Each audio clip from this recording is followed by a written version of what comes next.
மண் பேசும் மக்கள் மொழி பேசும் தமிழ் வழி தொலைக்காட்சி நேயர்களே, இப்போ நம்ம எங்கே இருக்கோன்னு பார்த்தீங்கன்னா, ஐயா எங்கேருந்து வரீங்க? நான் மதுரை ஜெயிஞ்சபுரத்துலேருந்து வரேன். அப்படியா?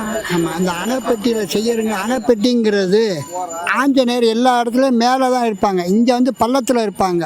இந்த பள்ளத்தில் இருக்கிறது நம்ம கஷ்டங்களை வந்து பள்ளத்தில் கொடுத்து எல்லாம் மேடு ஏறி போங்கன்னு அர்த்தம். இங்கே செய்கிறது என்ன விசேஷம், இங்கே 3 நதி சங்கமாக ஆகிறது. வைகைங்கிறது அதோட மறு பேர். ஆனால் வேகவதி தான் உண்மையான பேர். மதுரையில் போகிற வேகவதி வந்து வறண்டு கிடக்கும், கை வச்சா வைகைன்னு பேர். அதேமாதிரி வராகி பெரிய குளம், இங்கிட்டு உள்ள நதி முல்லை பெரியார், அது 3 இங்கே சந்திக்கிறது. இங்கே நம்ம என்ன காரியங்கள் செய்கிறோமோ 7 தலைமுறைக்கு செய்கிறது வந்து இங்கே பிண்டம் பிடிச்சி செய்கிறது காசிக்கு சமம். இங்கே எந்த ஊர்லேயும் இல்லாத பழம் இங்கே உண்டு. எல்லா மரமும் வன விலங்குகள், வன தேவதைகள் எல்லாம் இருக்குது இங்கே. அதனால் அணைப்பெட்டின்னு பேர். இங்கே டேம் கிடையாது. வைகை டேம்லேருந்து ஒரு நதி பிரிகிறது, முல்லை பெரியார்லேருந்து ஒரு நதி பிரிஞ்சு இங்கே வர்றது. வராகி நதிக்கு டேமு இல்லாதது, வராகியாக வரும். நம்ம எதுக்கு வராகிங்கிறோம்னா எல்லா பாவங்களையும் போக்குறதுக்காக தான் வராகி.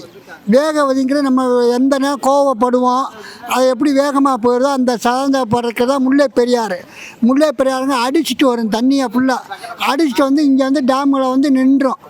அதே சமயம் இந்த குழந்தை பாக்கியம் இல்லாதவங்க ஒரு பிடி மண்ணை எடுத்து வேண்டிக்கிட்டு குழந்தை வேணும்னு மனசார 21 முங்கணும். முங்கி அந்த முறைப்படி செய்யணும். செய்யல முடியாதவங்க இங்கே வந்து முங்கிட்டு செஞ்சாச்சுன்னா 6 மாதத்தில் குழந்தை வரம் கொடுத்துரும். அதோட பெருமை. அது மட்டும் இல்லாமல் ஆஞ்சநேயர் கழுத்தில் 3 கோடு இருக்கும். 3 கோடு உள்ளவர் சிவனுக்கு மட்டும்தான். அந்த சிவன் விஷத்தை கக்கிற மாதிரி இவருக்கு வந்து அந்த கோட்டில் தண்ணி வரும். அது வந்து இன்றைக்கும் வரும். எவ்வளோ பெரியதாக இருந்தாலும் தண்ணி அந்தால வரும். அதே மாதிரி ஆஞ்சநேயர் நம்ம என்ன மனசார கும்பிட்றோமோ அது நம்மளுக்கு கிடைக்கும்.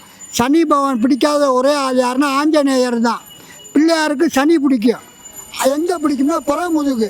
நம்ம சண்டை போடும்போது புறமுதுகை காட்டாதேம்போம். ஆனால் சனி பிடிக்காத ஒரே ஆள் ஆஞ்சநேயர் தான். அதனால ஆஞ்சநேயருக்கு இவ்வளோ பலம். அதே சமயம் இங்கே வந்து இந்த வாழா வெட்டியாக வரவங்க, கல்யாணம் ஆகாமல் இருக்கிறவங்க, செவ்வாய் தோஷம், ஆயுள் தோஷம் இருக்கிறவங்க இங்கே வந்து செஞ்சோம்னா முறைப்படி இதை செஞ்சோம்னா அது விருத்தி ஆயிரும். அதுக்காக அணைப்பெட்டிங்கிறது. அணைப்பெட்டின்னு ஏன் கொண்டு வந்தாங்கன்னா, அணையும் பெட்டியும் சேர்ந்தது அணைப்பெட்டி. காசிக்கு அடுத்து இங்கே உள்ளது திருப்பணத்தில் போய் செய்யணுமாங்க. திருப்பணத்தை பலனை காட்டு அணைப்பெட்டியில் செய்கிற பலன் வித்தியாசம் ஆனது.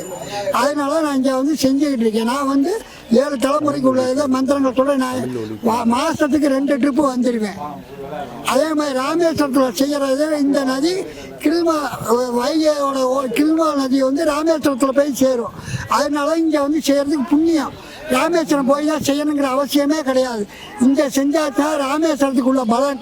அதே மாதிரி காசிக்கு வராகி நதியோட ஒரு கிளை இங்கே வர்றது. காசியில் போய் செய்கிறதுக்கு சமம்.